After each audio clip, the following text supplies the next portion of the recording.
Welcome students.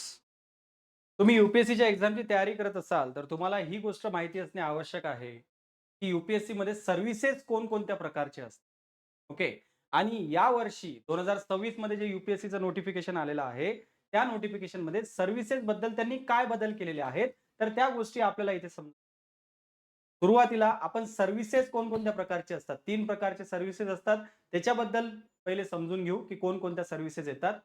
त्यानंतर आपण याबद्दल चर्चा करू की ह्या ज्या सर्व्हिसेस आहेत त्याच्याबद्दल कोणत्या नवीन सूचना, कोणते नवीन नियम या वर्षीच्या नोटिफिकेशनमध्ये 2026च्या नोटिफिकेशनमध्ये यूपीएससीने आणलेले आहेत.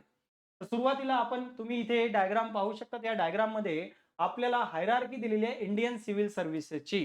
हे आपल्या सेंट्रल ज्या सिव्हिल सर्व्हिसेस आहेत ज्याची यूपीएससी एक्झाम घेते तर त्याच्यामध्ये कोणत्या सर्व्हिसेस कशा असतात त्याची आपल्याला एक पूर्ण इथे लिस्ट दिलेली आहे. ओके. ते आपण समजून घेणार आहोत.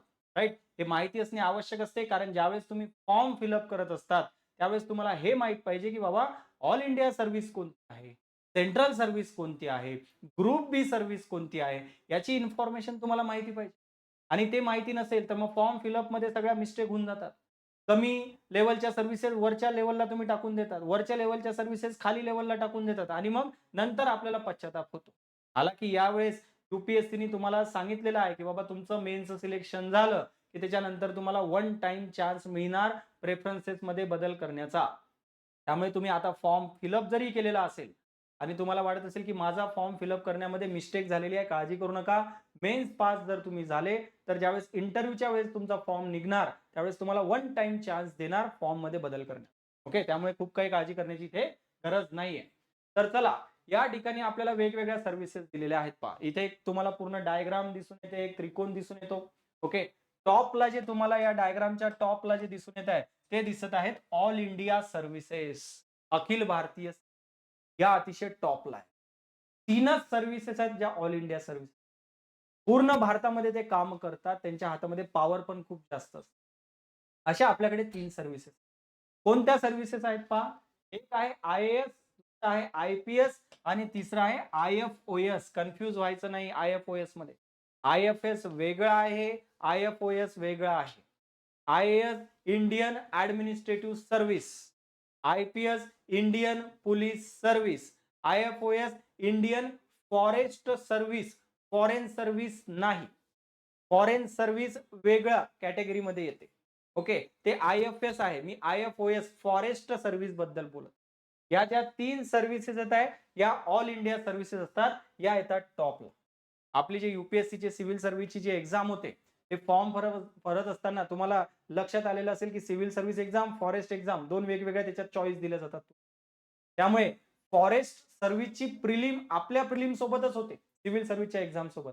परंतु मेन्स इंडियन फॉरेस्ट सर्व्हिसची वेगळी होते. इंटरव्ह्यू इंडियन फॉरेस्ट सर्व्हिसचे वेगळे होते. प्रिलिम सगळी सेम असते. कट ऑफ वेगळा लागतो. फॉरेस्ट सर्व्हिसचा कट ऑफ थोडासा जास्त असतो. ओके. हे आपलं झालंय हे ऑल इंडिया सर्व्हिसेस. मग फक्त ऑल इंडिया सर्व्हिसेस आहेत का? नाही. बाकीचे जे सर्व्हिसेस आहेत त्यातले मोस्टली येतात ग्रुप ए सर्व्हिसेस. ते पण आहेत important services. Top notch services आहेत त्याचे. फक्त हे टॉपला जे येतात ते ऑल इंडिया सर्व्हिस. ते भारतामध्ये तुम्ही कुठेही काम करू शकता म्हणून त्यांना ऑल इंडिया सर्व्हिसेस आहे. ओके. त्यानंतर येतात ग्रुप ए सर्व्हिसेस. आता इथे तुम्हाला हे पूर्ण लिस्ट दिलेली आहे. 14 ग्रुप ए सर्व्हिसेस. हे इथे शॉर्ट मध्ये लिस्ट दिलेली आहे. इथे समोर आपल्याला डिटेल सुद्धा त्यांचे नावं डिटेलमध्ये दिलेले आहेत. ही पुन्हा पूर्ण इथे लिस्ट आहे. ज्यावेळेस तुम्ही फॉर्म भरत असतात ऑल इंडिया सर्व्हिसेसला सर्वात जास्त महत्व असते.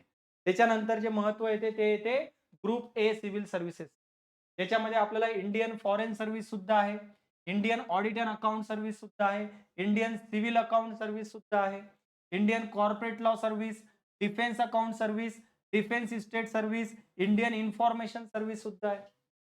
त्यानंतर Indian ordnance factory service, Indian post and telecommunication finance service, Indian postal service, Indian revenue service, Indian trade service आणि arm forces headquarter civil service. या एवढ्या सर्व्हिसेस आपल्याला दिसून येतात ग्रुप ए सर्व्हिसेस.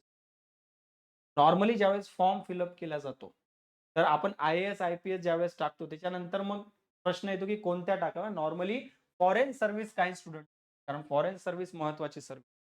ओके, आपले जे डिप्लोमॅट्स वगैरे असतात सगळे फॉरेन सर्व्हिसचे. त्यानंतर जे इम्पोर्टन्स येते, आता हे इम्पोर्टन्स व्हॅरी होऊ शकते.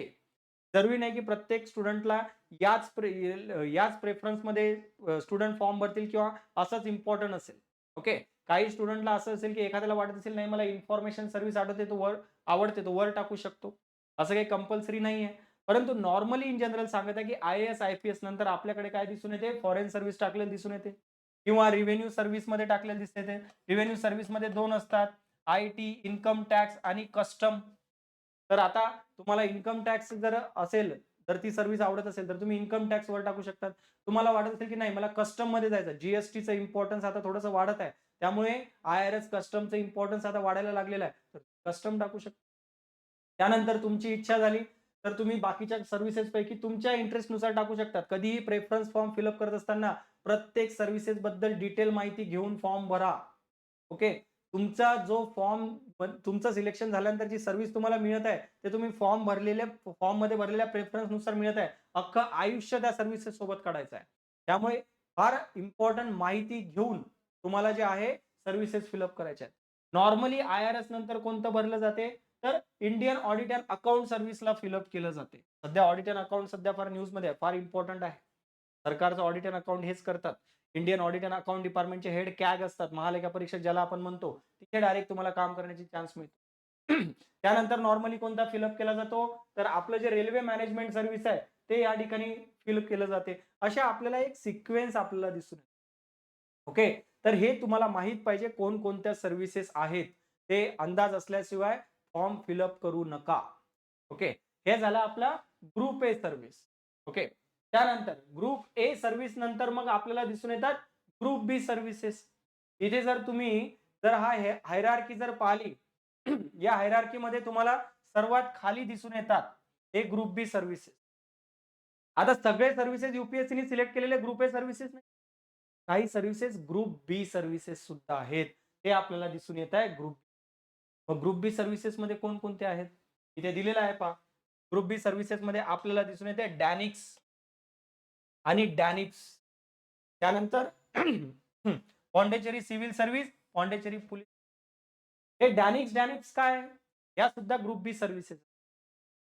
आता डॅनिक्स मध्ये कोणकोणत्या युनियन टेरिटरीज मध्ये किंवा जे आपला केंद्रशासित प्रदेश म्हणतो, त्यातले ऑफिसर निवडले जातात civil service? Delhi, Andaman Nicobar islands, then Lakshadweep, Dadra Nagar Haveli, Daman Diu. हे जे आपले युनियन टेरिटरीज आहे, त्यातले जे सिव्हिल सर्व्हंट आहेत, ते असतात दैनिक सर्व्हिसेस. त्याची सिलेक्शन यूपीएससी. त्या निप्स हे पोलीस सर्व्हिस आहे. त्याच केंद्रशासित प्रदेशामधली पोलीस सर्व्हिस. दिल्ली, अंदमान निकोबार, लक्षद्वीप, त्यानंतर दादरा नगर हवेली आणि दमन दीव मधली जे पोलीस सर्व्हिस आहे, त्याचं सिलेक्शन या सर्व्हिसेस मधून होते डॅनिक्स मधून. परंतु लक्षात घ्या हे ग्रुप बी च्या सर्व्हिसेस. डॅनिक्स आय-ए-एस सोबत इक्विव्हॅलंट नाहीये किंवा डॅनिक्स आय-पी-एस सारखं नाहीये. IAS, IPS all India services आहे. टॉप लेव्हलला हे ग्रुप बी चे. हा तुम्ही प्रमोशन होऊ शकता. तसं स्टेटमध्ये डी-वाय-एस-पी खूप चांगलं काम केलं, तर त्याच्या नंतरच्या काळामध्ये तो प्रमोशन होऊन आय-पी-एस तर प्रमोशन होऊन बनवू शकतात ऑफकोर्स, परंतु आहे ग्रुप बी च्या. पॉंडिचेरीसाठी सेपरेट आहे सर्व्हिसेस ज्याची एक्झाम सुद्धा यूपीएससी घेत असते. Pondicherry civil service. ओके. जसं की आपल्याकडे आय-ए-एस असतो. तसं पॉंडिचेरी सिव्हिल सर्व्हिस, परंतु सेम लेव्हल नाही, आय-ए-एस वरच्या लेव्हलला. आणि पॉंडिचेरी पोलीस सर्व्हिस. तर Pondicherry civil service, Pondicherry police service आणि डॅनिक्स आणि डॅनिप्स हे आपल्याला युनियन टेरिटरीज मध्ये असलेल्या ग्रुप बी च्या सर्व्हिसेसचे अधिकारी सुद्धा यूपीएससी निवडत असते. त्यामुळे या 4 पोस्टिंग सुद्धा तुम्हाला. तर तुम्हाला हे माहित पाहिजे ही गोष्ट की ऑल इंडिया सर्व्हिसेस आहेत, काही काही युनियन टेरिटरीचे ग्रुप बी सर्व्हिसेस आहेत. नॉर्मली ह्या सर्व्हिसेस प्रेफरन्स फॉर्म मध्ये सर्वात खाली टाकल्या जातात, कारण त्या ग्रुप बी च्या आहेत, ग्रुप ए च्या नाहीत. ग्रुप ए म्हणजे तुम्ही सिनियर लेवलचे ऑफिसर आहात. ग्रुप बी म्हणजे तुम्ही थोडे ज्युनियर लेवलचे येतात, सेकंड लेवलला येतात तुम्ही कमांड मध्ये. ओके. त्यामुळे नॉर्मली फॉर्म भरताना याला शेवटी टाकलं जातं. या सर्व्हिसेसला आणि टॉपला असतात ऑल इंडिया सर्व्हिसेस. बाकी मध्ये मग ग्रुप ए सर्व्हिसेस. त्यामध्ये मी तुम्हाला सांगितलं की foreign service, revenue service, IT, custom, okay, Indian accountant audit and account service, railway management service, या सर्व्हिसेस थोड्याशा वर प्रेफरन्समध्ये जास्त आहेत. ओके. त्यामुळे फॉर्म फिलअप करत असताना सर्व्हिसेसची माहिती असणे आवश्यक. आता हे तर झालं चला वेगवेगळ्या सर्व्हिस. परंतु याच्या ऐवजी अजून एक गोष्ट आपल्याला जी चर्चा करायची आहे, ती चर्चा ही करायची आहे, की जे 2026 मध्ये नोटिफिकेशन आलेलं आहे, त्याच्यामध्ये काय बदल करण्यात आले? ते एक समजून घ्या. पहा, 2026 चं नोटिफिकेशन काय म्हणत आहे? 2026 चं नोटिफिकेशन म्हणते, जर तुमचं सिलेक्शन आय-ए-एस मध्ये जर झालं किंवा आय-एफ-एस मध्ये जर झालं. आता इथं मी आय-एफ-एस म्हणत आहे. आय-एफ-ओ-एस नाही. फॉरेस्ट सर्व्हिस बद्दल नाही बोलत आहे. मी फॉरेन सर्व्हिस बद्दल. जर तुम्ही इंडियन ॲडमिनिस्ट्रेटिव्ह सर्व्हिस आणि इंडियन फॉरेन सर्व्हिसमध्ये जर सिलेक्ट झाले, ओके. तर तुम्हाला पुन्हा एक्झाम देता येणार नाही. तुम्हाला ती सर्व्हिसेस घ्यावीच लागते. सर्व्हिस इम्प्रूव्हमेंट करण्यासाठी किंवा रँक इम्प्रूव्हमेंट करण्यासाठी पुन्हा एक्झाम तुम्ही देऊ शकत नाही. हे तुमचं फायनल. तुम्ही फॉरेन सर्व्हिसमध्ये लागले, आय-ए-एस बनलेत, तुमचं झालंय सिलेक्शन, तुम्ही पुन्हा एक्झाम देऊ शकता. ठीक आहे. बरं मग बाकीच्या सर्व्हिसेस काय? तर 2026 चं नोटिफिकेशन हे म्हणते, की समजा तुम्ही आय-पी-एस जर बनले तर? जर तुम्ही आय-पी-एस बनले असेल, आय-पी-एस बद्दल स्पेशल तरतूद दिलेली नोटिफिकेशन. जर तुम्ही आय-पी-एस बनले, तर तुम्ही पुन्हा आय-पी-एस म्हणून प्रेफरन्स फॉर्ममध्ये फिल करू शकणार नाही. म्हणजे प्रेफरन्स फॉर्ममध्ये आय-पी-एस नाही टाकता येणार तुम्हाला. बाकीच्या सर्व्हिसेस टाकू शकता तुम्ही. पण आय-पी-एस तुम्हाला प्रेफरन्स फॉर्ममध्ये पुन्हा टाकता येणार नाही. कारण तुम्हाला ऑलरेडी आय-पी-एस मिळालेला आहे. तर आय-पी-एस बद्दल सेपरेट तरतूद टाकण्यात आली. बरं ठीक आहे. आय-ए-एस, आय-एफ-एस, आय-पी-एसचं गेलं. बाकीच्या सर्व्हिसेस बाकीच्या सर्व्हिसेस मला पुन्हा एक्झाम देता येते का? तर यू-पी-एस-सी म्हणते हो. तुम्हाला बाकीच्या कोणतीही सर्व्हिस मिळाली, तुम्हाला स्वतःची रँक इम्प्रूव्ह करायची असेल, सर्व्हिस इम्प्रूव्ह करायची असेल, तर चान्स आहे. ओके. तुम्ही पुन्हा एक्झाम देऊ शकता. त्यालाही लिमिटेशन टाकून दिली. लिमिटेशन काय टाकली? 2027 ची. इथे यू-पी-एस-सीच्या नोटिफिकेशनमध्ये काय सांगितलंय तर पहा. जर तुम्हाला तुमची रँक इम्प्रूव्ह करायची असेल, समजा तुमचं सिलेक्शन झालं. तुम्हाला समजा आय-आर-एस भेटलं, पण तुम्हाला आय-ए-एस पाहिजे होतं, आय-पी-एस पाहिजे होतं. तुमचं वर होतं प्रेफरन्समध्ये. तुम्हाला रँक इम्प्रूव्ह तर तुम्हाला पुन्हा एक्झाम देण्याचा चान्स आहे. परंतु ती रँक इम्प्रूव्ह करण्याचा चान्स फक्त नेक्स्ट अटेम्प्टमध्येच मिळणार. तुम्हाला नेक्स्ट अटेम्प्टच द्यावा लागणार रँक इम्प्रूव्ह करायची असेल तर. आणि नेक्स्ट अटेम्प्टमध्ये रँक इम्प्रूव्ह झाली तर ठीक, नाहीतर जी सर्व्हिस तुम्हाला आधी मिळालेली आहे, तीच सर्व्हिस तुम्हाला कंटिन्यू म्हणजे ज्यांचं सिलेक्शन समजा आता यावर्षी होईल 2026 ला ज्यांनी 2025 ची एक्झाम दिली होती. त्यांना जर रँक इम्प्रूव्ह करायची असेल तर याच वर्षीच्या अटेम्प्टमध्ये रँक इम्प्रूव्ह ते असं नाहीये की मी या वर्षीचा अटेम्प्ट स्किप करतो, पुढच्या वर्षी एक्झाम देऊन रँक इम्प्रूव्ह करतो, नाही जमणार. याच वर्षी नेक्स्ट अटेम्प्टलाच तुम्हाला रँक इम्प्रूव्ह करण्याचा चान्स मिळणार. त्यातही 2027 ची लिमिट याच्यासाठी आहे, की तुम्ही सध्याची सर्व्हिस पकडून जर तुम्हाला रँक इम्प्रूव्ह करायची असेल, तर तुम्ही 2027 पर्यंतच तुम्हाला चान्स आहे, की नेक्स्ट अटेम्प्टमध्ये तुम्ही रँक इम्प्रूव्ह म्हणजे जे 2025 मध्ये जे सिलेक्ट होतील आता 25-26 च्या एक्झाममध्ये ते स्वतःचा तो जॉब ठेवून ज्या जॉबमध्ये ज्या सर्व्हिसेसमध्ये त्यांचं सिलेक्शन झालं ती सर्व्हिस घेऊन ते पुन्हा नेक्स्ट अटेम्प्टला एक्झाम देऊ शकतात. 2026-27 च्या एक्झाममध्ये जे सिलेक्ट होतील ते त्यांची रँक घेऊन रँक इम्प्रूव्ह करण्यासाठी 2027 ची प्रिलिम सुद्धा देऊ शकतात. पण 2027 नंतर चित्र 2027 नंतर तुमचं जर सिलेक्शन झालेलं असेल आणि तुम्हाला रँक इम्प्रूव्ह तर तुम्हाला सध्या सिलेक्ट झालेली सर्व्हिस मधून राजीनामा द्यावा लागेल. ती सर्व्हिस सोडून द्यावी लागेल.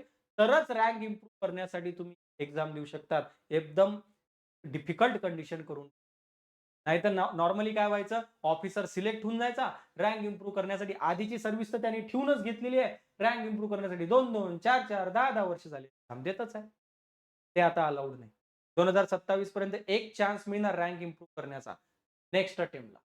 परंतु 2027 नंतर नाही. 2027 नंतर स्ट्रिक्ट आहे. तेव्हा माझं सिलेक्शन झालं. मला नाही आवडली माझी सर्व्हिस. मला नेक्स्ट सर्व्हिस पाहिजे. सध्या जी सर्व्हिस भेटली त्याचा पहिले राजीनामा दे, मगच पुढच्या वर्षीची. एवढं डिफिकल्ट काम करून. परंतु 2027 पर्यंत तुम्ही स्वतःची सर्व्हिस ठेवून पुन्हा नेक्स्ट अटेम्प्टला एक वेळ रँक इम्प्रूव्ह करण्याचा चान्स घेऊ शकता.